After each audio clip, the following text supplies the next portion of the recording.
for today's vlog po, i-share ko lang sa inyo na dumating na yung ating Google AdSense. Ang saya-saya. Actually, dun siya sa condo na dumating, dineliver.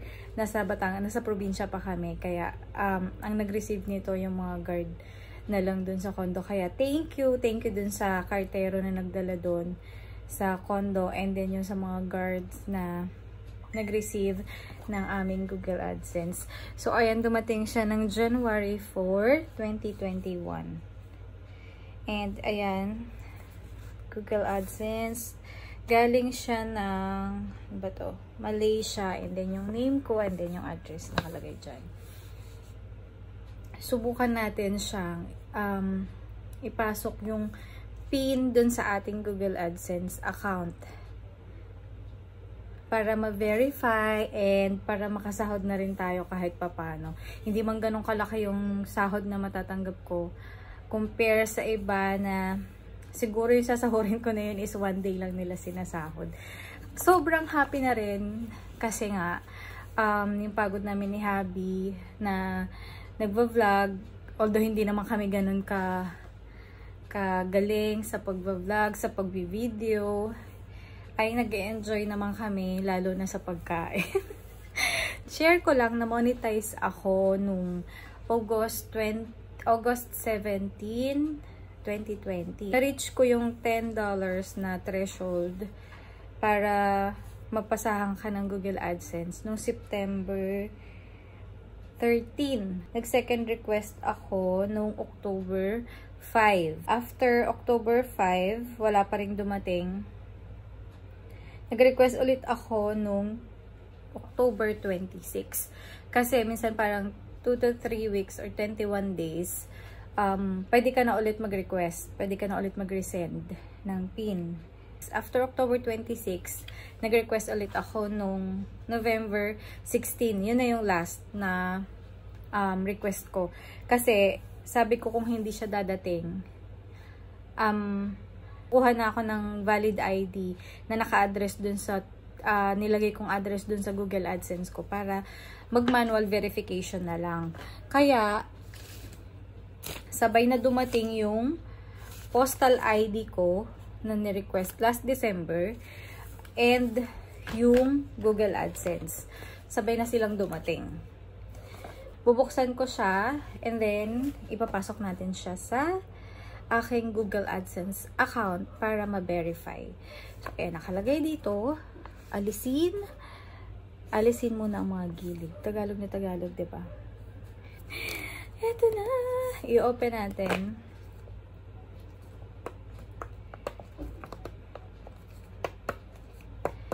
Kaya dun sa mga small YouTuber na kagaya ko, na gusto rin mag YouTube, okay lang yan. Post nyo lang kung ano yung mga kinakahiligan yung mga videos as long as may nanonood sa inyo. Ako nga, minsan 10 lang, 5, ganun. Okay lang yun. At least nag-e-enjoy naman kayo dun sa ginagawa nyo. Wag lang against sa rules ni YouTube. Shout out din po dun sa mga host ng na nagla-live. Ang una ko napuntahan dyan si Miss Marian G. Reyes. Sobrang bait nun. As in, siya yung unang-una kong napasukang live paangat program sa YouTube. Si Brotherhoods, yan. Pwede nyo silang puntahan, guys. Sobrang mababait yung mga host na yan. Si Jonah De La Cruz, si Miss Belle, si Belle Diaries. Sobrang bait nun. Niski TV, yan. Napuntahan ko rin yan.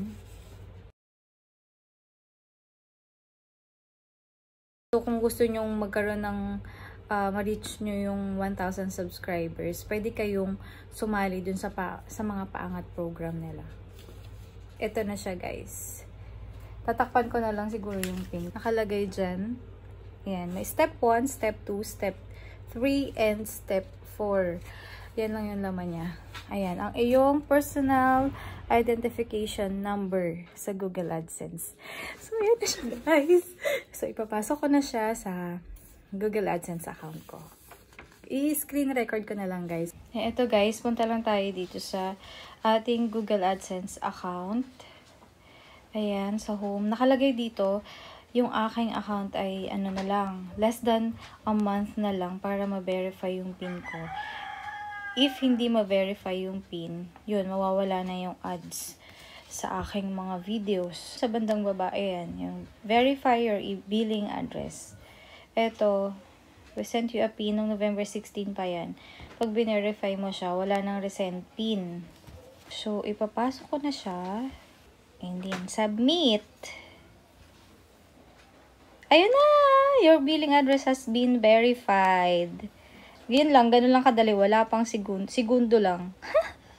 Sasahod na tayo! Ayan, nandito na tayo sa AdSense. Try natin siyang i-refresh kung mawawala yung nasa taas. Ayan, wala na guys. Kapag po kayo pumunta ng post office para i-check kung dumating na yung Google AdSense PIN nyo, pwede nyo na rin kunin yung number ng kartero na naka-assign dun sa barangay nyo para if ever po na dumating man yung PIN ay makontak nila kayo kaagad. Katulad po dun sa akin, tinext po agad ako ng kartero, dumating yung Google AdSense PIN ko ng January 4. Tinext po agad ako nung tanghali na may dumating na nga daw na Google AdSense PIN. So kinabukasan, dineliver niya na dun sa address namin. So, yun lang guys. Na-verify na yung ating billing address. Sahod na lang yung kulang. Thank you po sa lahat ng mga nanonood ng aming mga videos. Sa mga subscribers natin. Siguro soon, kahit papaano makakapagbigay ako ng giveaway. Thank you, God bless. And ingat po kayo palagi sa paglabas. Sa mga hindi pa po nakasubscribe sa aming channel, please do subscribe. Laging i-click ang notification bell para at least updated po kayo sa aming mga vlog pa na aming ipopost sa aming YouTube channel. Thank you guys for watching. Bye!